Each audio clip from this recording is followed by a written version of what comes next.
Olá pessoal, sejam todos bem-vindos a mais um vídeo aqui do nosso canal Galeria do Meteorito. Quem nunca ouviu falar ou quem nunca pensou, né, sobre a alquimia, né, aquele mito antigo, né, de que poderiam existir os alquimistas, aqueles que poderiam transformar, sei lá, água em qualquer outra coisa, ou chumbo em ouro, ou em prata, ou em bronze, ou seja lá o que for, né?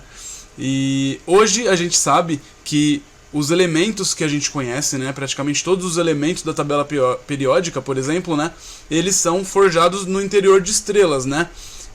Quando aconteceu o Big Bang, né, aquela grande explosão que deu origem a tudo que a gente conhece aqui no universo, nesse momento, né, depois do Big Bang, só existiam dois elementos, né, no nosso universo, que era o hidrogênio e o hélio, né? Tinha também algum resquício de lítio, mas basicamente eram esses dois elementos, né? O hidrogênio e o hélio. E depois os outros elementos, né, que tem ali na tabela periódica, a gente foi descobrindo que eles, aos poucos, né, a gente foi descobrindo que isso acontecia no interior das estrelas, né? Conforme a massa da estrela é muito densa, né, aquele peso, imagina todo aquele peso daquela massa de uma estrela, imagina lá no núcleo dela, né, lá no interior dela, lá no coração dela, imagina como é o peso mesmo, né, que tem ali. Então isso faz a fusão nuclear, isso vai criando elementos mais pesados, né? Hidrogênio, por exemplo, ele funde em hélio e por aí vai.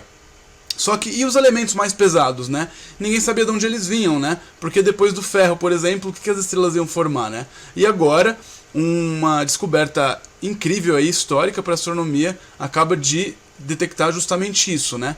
A criação aí de elementos mais pesados que a gente não tinha, a gente sabia, imaginava, né, que poderia acontecer pelas estrelas, de alguma forma, mas ninguém sabia exatamente como que isso acontecia, né? Elemento pesado formado pela colisão, no caso, de estrelas de nêutrons, né? A gente está falando sobre a colisão de estrelas de nêutrons. Colisões de estrelas de nêutrons, elas acontecem no espaço, né? Estrela de nêutron é uma estrela muito, muito pesada, muito, muito densa. Uma colherzinha de chá, se a gente tivesse o poder de chegar numa estrela de nêutrons e pegar uma colher do material ali dela, essa colher ela pesaria dezenas de pirâmides do Egito. Para vocês terem uma ideia do quão densa é a massa de uma estrela de nêutrons, né? É praticamente um buraco negro, é tipo um quase buraco negro, é uma estrela de nêutrons, né? Richard, mas como que eles fizeram essa detecção, né? Como que eles perceberam a colisão de uma estrela de nêutrons? Foi utilizando aí os observatórios, né? Dados dos observatórios Virgo e LIGO, né? Virgo é aqueles dois de cima e LIGO são esses dois de baixo, né? Um fica nos Estados Unidos e o outro fica na Europa. E eles funcionam assim, vocês estão vendo que parece um corredor gigante, né? Tipo um L aqui, né? Ó, mais ou menos isso aqui. Vamos ver se eu consigo fazer um L. É tipo isso, tá? E aí funciona mais ou menos assim, para explicar meio que de forma bem resumida aí para todo mundo entender. Aqui no meio aqui, ó, por exemplo, né, tem um laser que ele aponta para a ponta ali de cada um desses corredores, né? E aí esse laser ele fica ali o tempo inteiro emitindo fachos ali, e lá na ponta tem um espelho e ele rebate esse feixe de laser ali, né? Então existe um tempo exato ali que esse laser ele tem que voltar, né? Que essa luz emitida ali ela tem que voltar. Então vamos jogar aí, vai. 1 segundo, não, nem isso.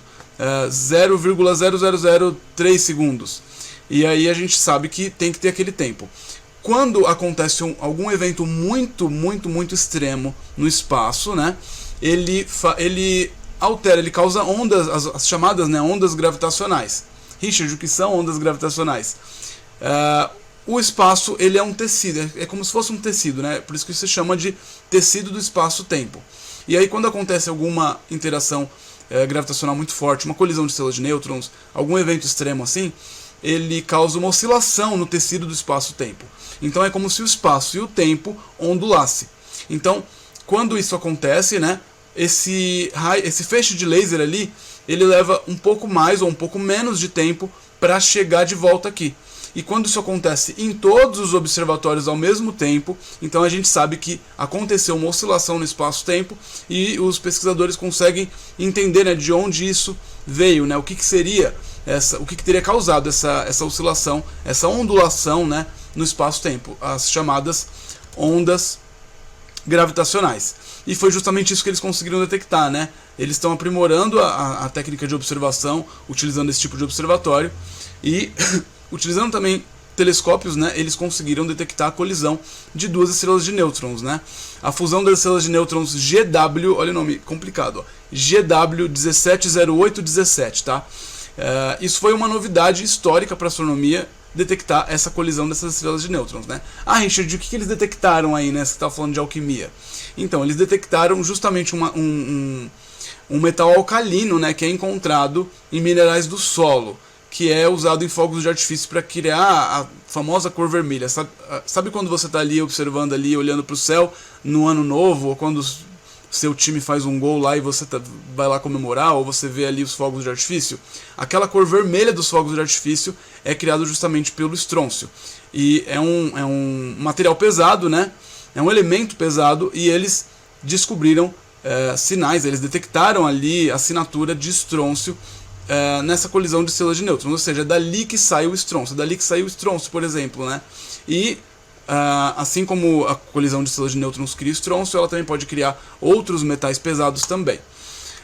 Graças então aí ao Observatório LIGO, né? O autor principal desse estudo, dessa pesquisa, foi o Derek Watson, da Universidade de Copenhague, na Dinamarca, e ele disse, né, também que além de, no caso, né, os outros elementos, além do hidrogênio e do hélio, né, eles eram criados no interior de estrelas, explosões supernovas e tudo mais. Mas eles perceberam agora, então, que é justamente a colisão de estrelas de nêutrons, né, que forja, né, que produz esse material mais pesado, esse elemento mais pesado, né, justamente por conta da colisão de estrelas de nêutrons. Então tá aí mais uma grande descoberta para a astronomia, mais um grande passo aí para a gente entender cada vez mais, não só a tabela periódica, né, mas todo o nosso espaço, todo o nosso universo, e como que tudo funciona, como que as estrelas funcionam, como que as colisões, o que as colisões criam, né, como esses elementos pesados. Bom, então é isso, espero que vocês tenham gostado do vídeo. Se gostou, não esquece de deixar o like aqui embaixo,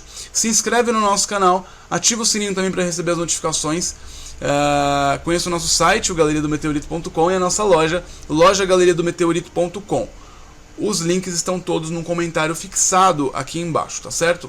Bom, então vejo vocês no próximo vídeo e até mais, pessoal. Tchau, tchau!